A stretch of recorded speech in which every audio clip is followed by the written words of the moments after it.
Thank you for listening and supporting the Daily Memphian. Sign up for one of our many free newsletters and breaking news alerts at dailymemphian.com/email to receive the latest local news stories impacting our community. Our weekly newsletters cover everything from sports to arts and culture, business, food, and more, along with daily updates of all the news we publish each day. Sign up or manage your email preferences at dailymemphian.com/email.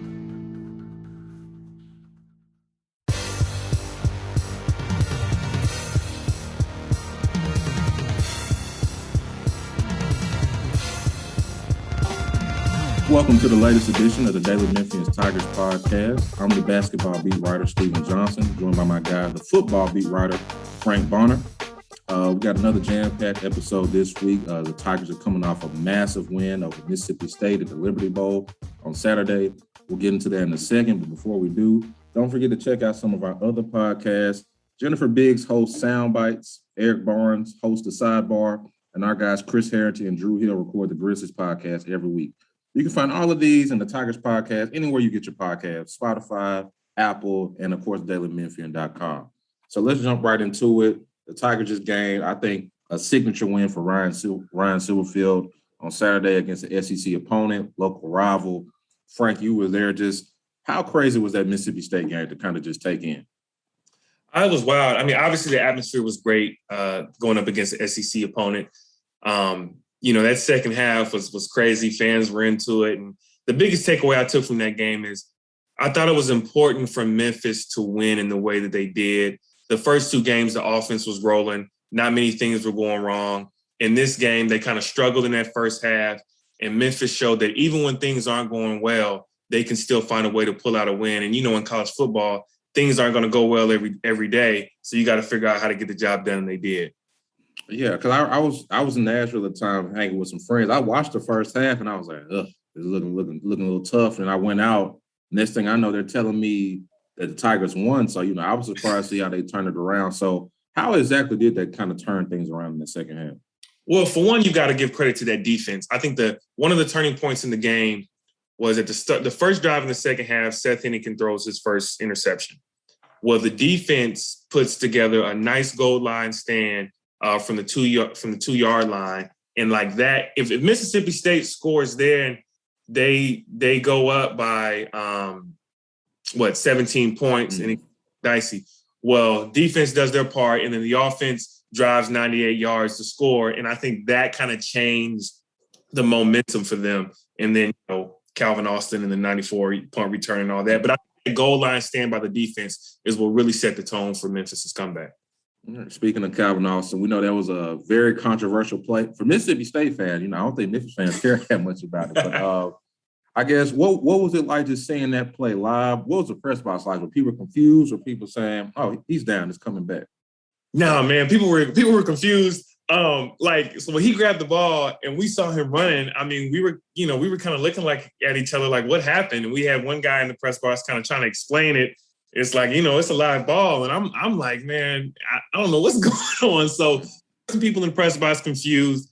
We were just, we were dissecting the rule as it was happening. But that was a crazy scenario. And, it was not everybody in the press box knew the rule, let alone players on the field. So, yeah, we were kind of shocked to see it.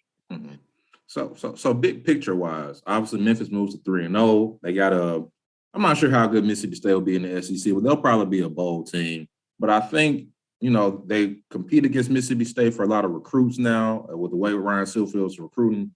So I guess just big picture, how big is this win going to be for Ryan Silverfield and the Tigers, not only for this season, but maybe going forward? I think it's going to be huge because what it says is that Memphis can compete with the Power Fives, right? And I mean, Mississippi State isn't Alabama, but, they are an SEC school going up against an SEC defense, and you're able to get the job done. I think it's going to be big for this season, but also, like you said, recruiting-wise, you can sell to high school athletes that we can compete with the so-called big dogs and we can win games. And then you put, what was this, their fourth consecutive win inside the Liberty Bowl in the last 5 years against Power 5 teams. I mean, that's something you can sell to recruits. So I think just continuing to build that overall resume is huge for this program. Yeah, I think like a lot of the players said that at the game. They don't lose in Orange Mound. So I think they got one of the longest home winning streaks in the country. So they're starting to build.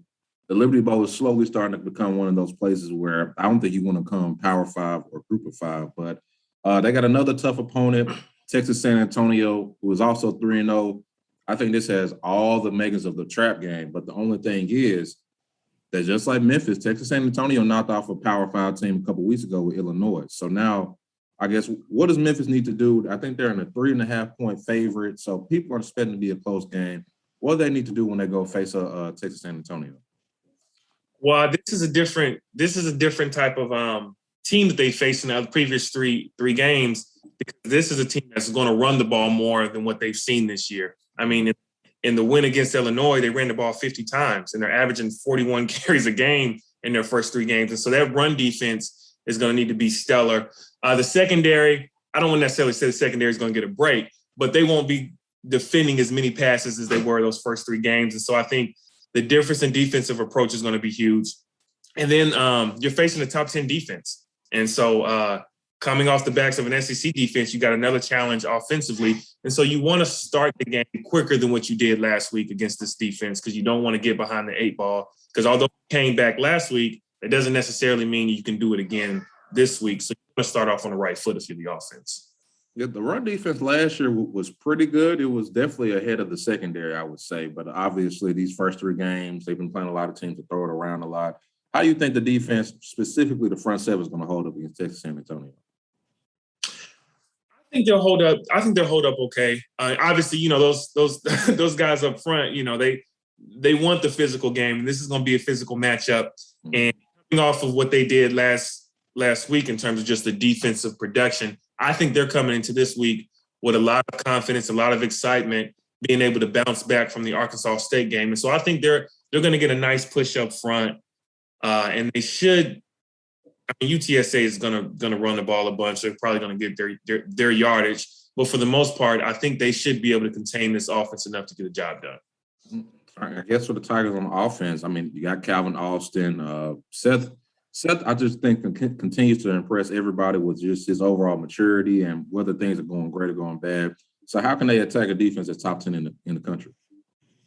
The balance, getting back to what you did in those first 3 games in terms of establishing that run game so it can open up the pass.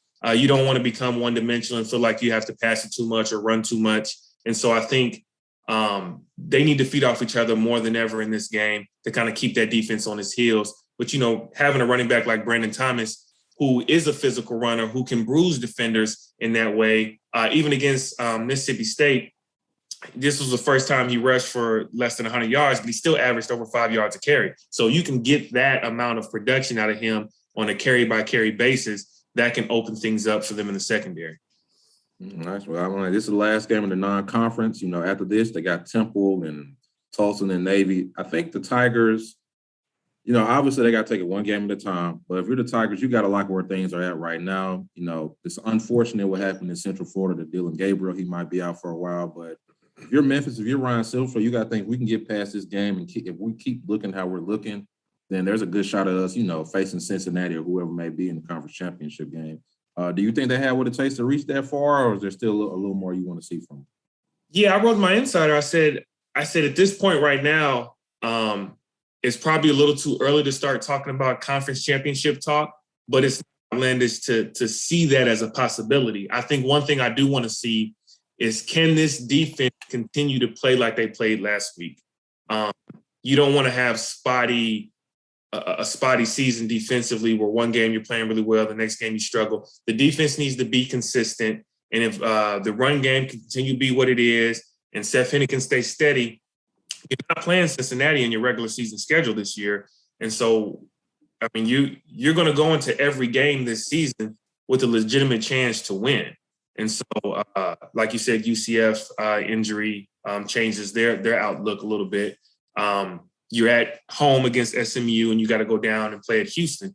And so I think those 2 games are going to be the big ticket games. If you can come out wins against those 2 teams, I think you'll be fine right there for a possible championship run.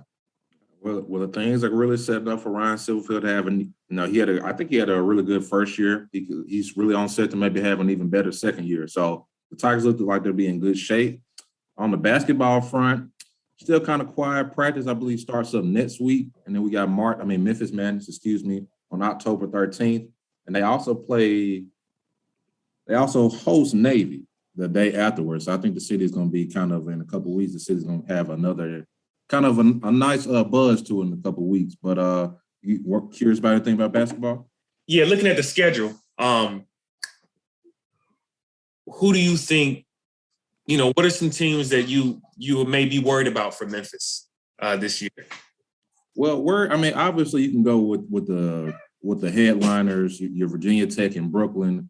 That's going to be the first. That game's going to be on ESPN2. So that game is going to kind of be that first real test for them. Obviously, they play Alabama, Tennessee. Those games are understood. But for me, I want to kind of find those games that could be trap games that could slip up. And I would say Western Kentucky, November 19th. They host them at the FedEx Forum. That team beat them last year. And you can make the case, the Tigers were so close to making the tournament. Maybe if you beat Western Kentucky, maybe that was enough to lift them into the tournament. So they'll have plenty of motivation, plenty of familiarity with that team. So I think that's a game that fans shouldn't overlook. And I think those two road games, December 1st at Georgia, December 4th at Ole Miss, I think Memphis will be favored, but those games will be tricky.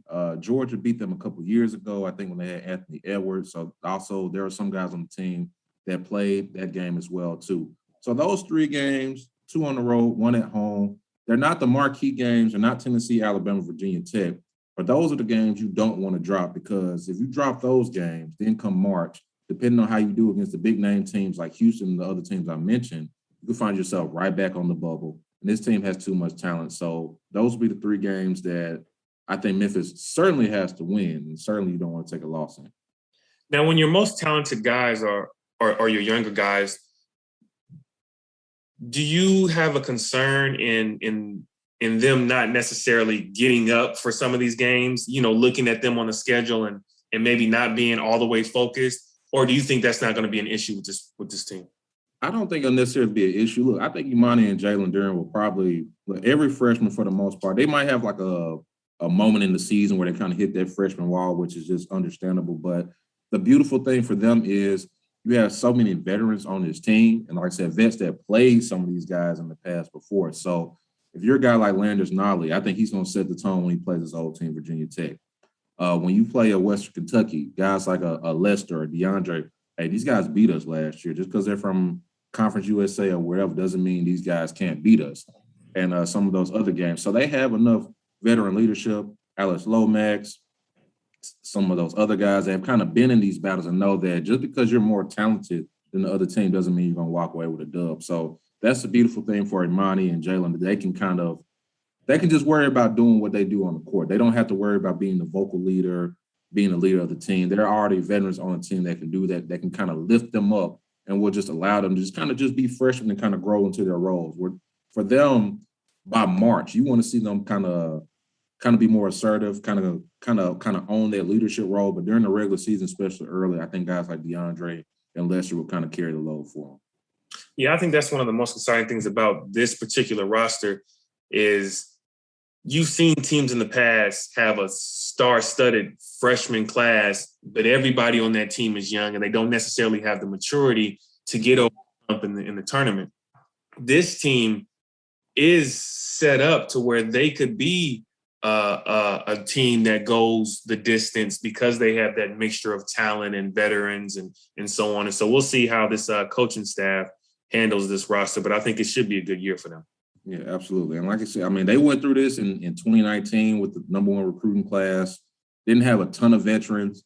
And honestly, I think nowadays in college, you need a proper mix. You need those dynamic freshmen, you need those upperclassmen. Now with the transfer portal, you probably need to go grab a veteran or two. And the Tigers did that, bringing in Chandler Lawson, played 2 years at Oregon. So honestly, that's why I think when people, there's no excuse for this team. You got the coaching, you got the experience, you got the talent.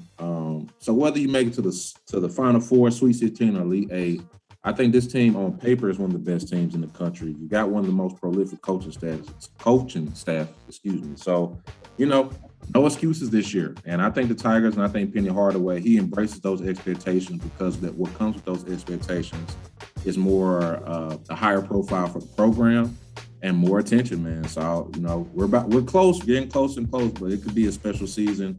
Football's having a special season. I think basketball will too, which could be one of the first times in program history. Might need to dig into that later. But this will wrap up the latest edition of the Daily Memphis Tigers podcast. We'll be back next week. Thank you guys for tuning in.